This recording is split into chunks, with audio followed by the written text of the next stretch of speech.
is the condition at hand that makes us we are here. It's not that it's our will. If I have way today, yes, I know how to live. With over 5 million people living in Abuja, the housing amenities in Nigeria, particularly for those living in poverty, are grossly inadequate, which has led to an increase in the number of people living under the bridge. Roots TV team visited the bridge in the heart of the Federal Capital Territory, Abuja, and we were shocked to see how people live in such inhumane conditions, especially in the place perceived to be the country's seat of power. Katungu, a young man who has seen and lived a better life in Nasarawa State, lost his job, and with that, his dignity as he is forced to live under a bridge in Abuja. Like me particularly, I'm more than a year now. You know the situation at hand now. Where I was working before, I lost a job. And the means of me pay my house rent where I was living, I was unable. So I made one of my friends, through him, I locate this place. So that is why I'm here, because I didn't have at least a sustainable means of incomes, particularly as of now.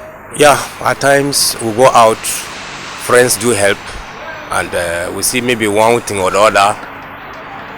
Like me, at times if I see a job in a site, a construction site, I engage myself and earn my day living. It's not that safe actually, but you can see it's in the midst of the city. It's under bridge. You understand? Actually, we didn't face other dangerous things like that, or less at times rat traps. But fortunately, there's nobody that snake has bite for this place. It is the condition at hand that makes us we are here. It's not that it's our will. If I have way today, yes, I know how to live good if actually the resources are there, or if I have opportunity and privilege. Mercy is a young school dropout who had to relocate from her village to Abuja in search for a job to support herself and her family. She wasn't able to get a job, which left her with no choice but to start living under the bridge. I've been here 1 year. I'm from Nasarawa State. I used to be here because I don't have enough of money to live in better place. I used to do some business, selling like minerals. Sometimes I used to sell minerals to get what to eat, to help my life, to help my family.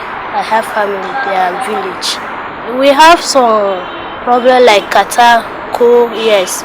Sometimes they used to come to collect some money to us that we should pay before they will pursue us. They will ask us to give like 500. Each of us will give 500. Anything what we get, we used to give them. Another heartbreaking story is that of Abigail, a victim of domestic violence. She began living under the bridge after she left her husband and couldn't afford the cost of renting a house. It's 2 years, getting to 3 years now. My children with my husband, and they are so cool. Probably where I always have thing. I make a living, can I manage for you to save my life with my children. I don't get no business like that. On a banana they use they manage myself. The banana they sell to get small something I go use help my children and me. Sometimes they get like 3,000, 4,000. The tax force, did they disturb you? Did they pursue you from here? Did they collect money from you? From here is one in the year. They come here to come and collect money. When they come in one like this, they will not come again. Perhaps the most heartbreaking story of all is that of Josephine, a young lady with 2 children who lost her job with one of Nigeria's foremost fast food franchise, Drumstix. This pushed her into prostitution, which led to the birth of her 2 children. She has been homeless, living under bridges for over 2 years. A blow she never expected life to deal her.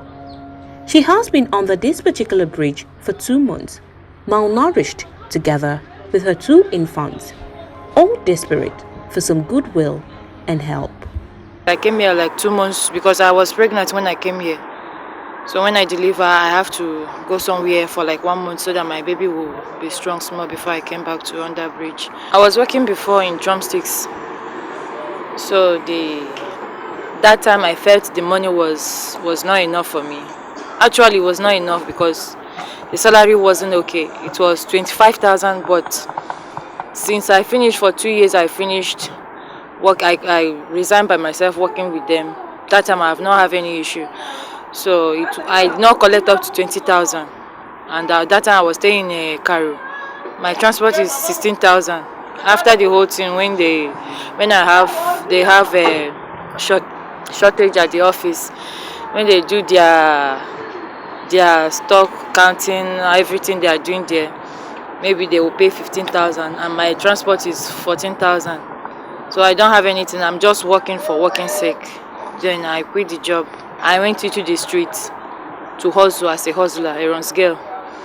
So that was where I get my 2 children. And now I have children. I decided I'm not going to go back to the street because even so many people have asked me to look for somewhere and keep my children to continue. I tell them no, I have to. Now I have responsibility. I have to stand with my children. I don't have money to pay my rent, my house rent, and I don't have a job. I'm not doing anything. I only wait for people assistance. As you can see, my baby is so little. She's not even up to 3 months. So just wait for somebody to give us something that we use to buy something or to feed. For now, I don't have a job. My father is not around. I'm the one that cater for the boat. Another victim, Ruth, a mother of 2, moved to Abuja in search of greener pastures after she lost her farmland to a family conflict in Kwara State. I go dey pick rubber for inside dustbin. Na I dey sell and get some small thing dey chop. Like how much do you make in a day? So, and they gather am 2 weeks before I will get like 1,000. Before Christmas I dey here. Now before Christmas I dey for here. Now only God dey help us. Don't say the thing where you get small thing manage like that. To sleep in the morning, you wake up and go and find the thing where you go take care for your children and chop. Only the person see you for road, help you with 500 or that 1,000. And so they work out. I no get business, no anything. Now farm work at the farm. The place where I dey, they collect the farm. Now I make her come. Now they find work, I never get them now. That is why I stay here. I no get place, I no get money to rent house. Now I can see here, I like her, I say, okay, ma, manage myself for here. Sit down with my children, where God go help way for me, I'll move. Abuja, the capital city and center of the Nigerian government, is prided as one of the most beautiful cities in Nigeria. It has been estimated that hundreds of people live on the bridges in Abuja, each with its own unique story. There appears to be no hope in sight for them, as the government's plan for the homeless rarely caters for this cadre of persons. One can only wonder how long a human can survive hopping from one bridge to another in the country's seemingly posh capital. It is a paradox of some sort. The town with the richest, who barely know that humans exist right under the bridges they drive their exquisite cars across every single day.